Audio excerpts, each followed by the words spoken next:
that predict a divorce. Now, what we're going to look at is what the psychological and scientific data has found, that there are only 4 factors in a marriage that will predict whether or not it's going to last or whether it's going to end in a divorce.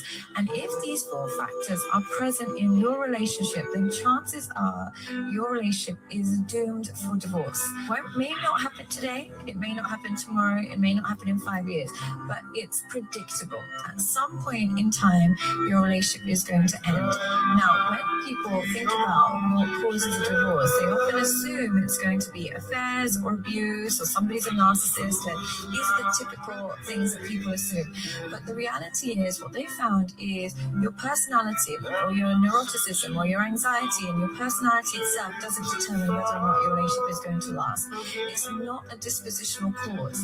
Instead, whether or not a relationship lasts is entirely based on the dynamics of your conflict, how you fight, how quickly you resolve that fight. The 2 big factors that can predict whether a marriage will last are how you handle conflict and how quickly you try to resolve it.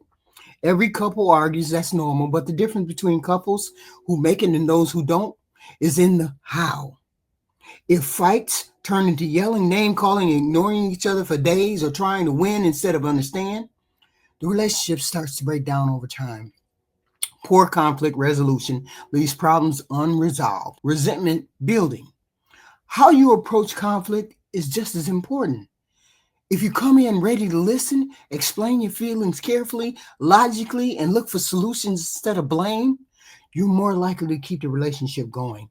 But if you approach it with anger, sarcasm, or a closed mind, it pushes you and your partner further apart. The way you fight sets the tone for the health of the relationship. Speed matters too. The longer you let a fight go on, fester, without addressing it, the more time there is for hurt feelings to harden. Quick resolution doesn't mean rushing through it. It means not letting problems linger for days or weeks while walls go up. Couples who try to understand each other and patch things up sooner are far less likely to let small issues turn into big, gigantic problems.